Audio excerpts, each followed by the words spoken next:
आपण पाहत आहात नाशिक खबर न्यूज, जनतेचे हक्काचे व्यासपीठ। नाशिक मुंबई आग्रा महामार्गावर जवळके गावाच्या शिवारात रिक्षा चालकावर हल्ला करून त्याची रिक्षा, रोख रक्कम आणि मोबाईल लुटणाऱ्या सराईत गुन्हेगारांना दिंडोरी पोलिसांनी अटक केली आहे। ही घटना 10 एप्रिल रोजी रात्री घडली।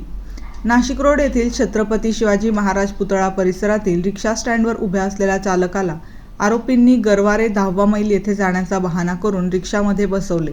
त्यानंतर निर्जन ठिकाणी नेऊन चालकाला मारहाण करत त्याच्याकडील सुमारे 93,000 रुपयांचा मुद्देमाल लुटून नेला।